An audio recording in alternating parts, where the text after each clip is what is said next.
ಸ್ವಲ್ಪ ಗಮನ ಕೊಟ್ಟು ಮಕ್ಕಳ ತುಂಬ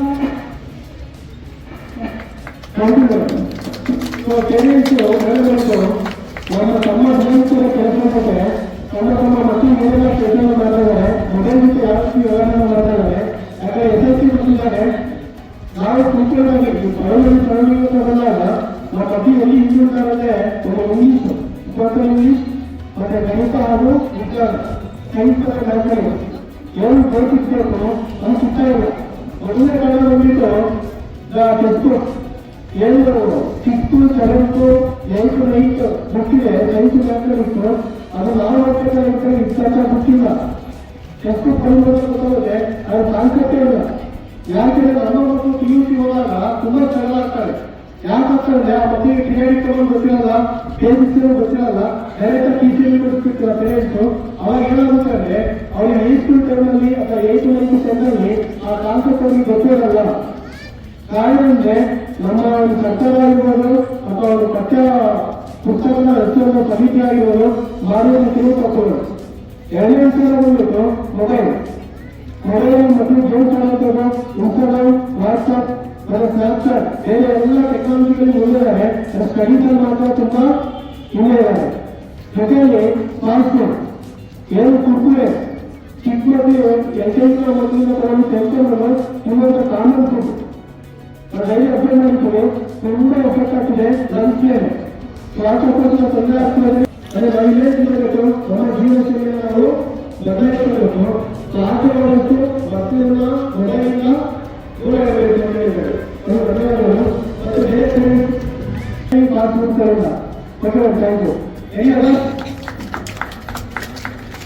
ಬಗ್ಗೆ ನನಗೆ ಹೇಳು ಅಂತ ಹೇಳಿದ್ರಲ್ಲ, ಕೆಲವು ಮಾತುಗಳನ್ನ ನನ್ನ ಒಂದು ಬಾಲ್ಯದ ಕೆಲವು ಘಟನೆಗಳನ್ನು ಜ್ಞಾಪಿಸ್ಕೊಂಡು ಇವತ್ತು ಹೇಳೋದಕ್ಕೆ ಇಷ್ಟಪಡ್ತಿದ್ವಿ.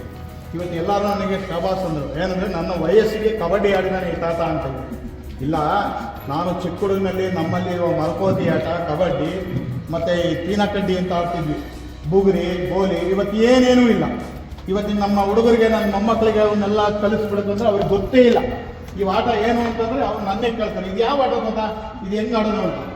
ಸೊ ಅಂಥ ಪರಿಸ್ಥಿತಿ ಬಂದಿದ್ವಿ. ನಮ್ಮ ಈ ಸಂಸ್ಕೃತಿ ಏನು, ನಾನು ಚಿಕ್ಕ ಹುಡುಗನಾಗಿ ಸಂಪ್ರದಾಯಗಳು ಮತ್ತು ಹಬ್ಬಗಳು, ಹರಿದಿನಗಳು, ಆ ಒಂದು ಸಂಭ್ರಮ ಇವತ್ತು ಏನೇನೂ ಇಲ್ಲ, ಯಾಂತ್ರಿಕವಾಗಿ ನಡೀತಾ ಇದೆ.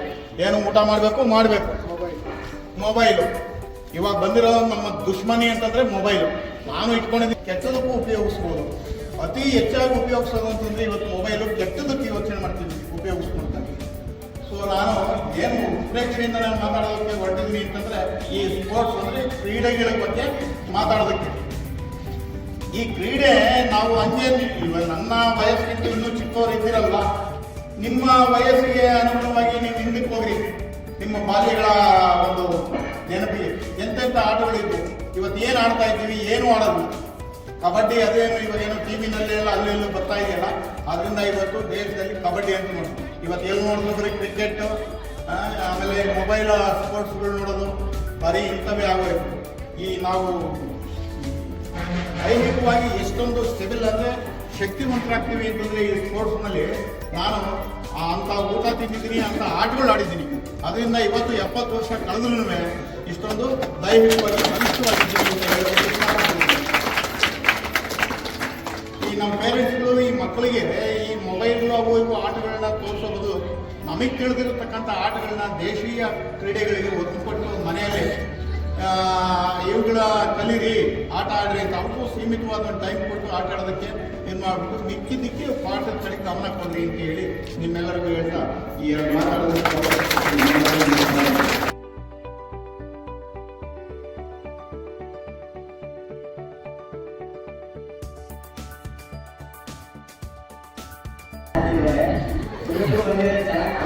ಯಾಕಂದ್ರೆ ಎಲ್ಲ ಹೆಣ್ಣು 20 ಜನ ಇರುತ್ತೆ, ಹೆಣ್ಮಕ್ಳ ಪ್ರಾರಂಭ ಅಂತ ಇಟ್ಟು ಮಾಡಿದ್ರೆ ಏನಂದ್ರೆ ಹೆಣ್ಮಕ್ಳು ಓದಿದ್ರೆ ಚೆನ್ನಾಗಿರೋದು. ಯಾಕಂದ್ರೆ ಇಲ್ಲಿ ಇನ್ನೊಂದು ಖುಷಿ ವಿಚಾರ ಏನಂದ್ರೆ ನಾವು ಕಬಡ್ಡಿ ಗೆದ್ದಿರ್ಬೋದು, ಇಲ್ಲಿ ಒರಿಜಿನಲ್ ಆಗಿ ಎಲ್ಲರೂ ಮನಸ್ಸು ಗೆದ್ದಿರೋದು ಇವರು.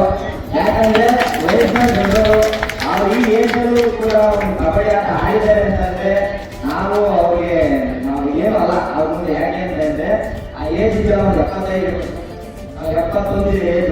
ಆ 71 ಏಜ್ ಇರೋ ವ್ಯಕ್ತಿ ಜೊತೆ ನಾವು 28 ಹುಡುಗರು ಆಡ್ತಾ ಇದ್ದೀವಿ, ನಮಗೆ ಒಂದು ಇದಿರುತ್ತೆ. ಯಾಕಂದ್ರೆ ಇಲ್ಲಿ ಒಂದು ಉತ್ಸಾಹ ಇದೆಯಲ್ಲ, ಒಂದು ಕ್ರೀಡಾ ಉತ್ಸಾಹ.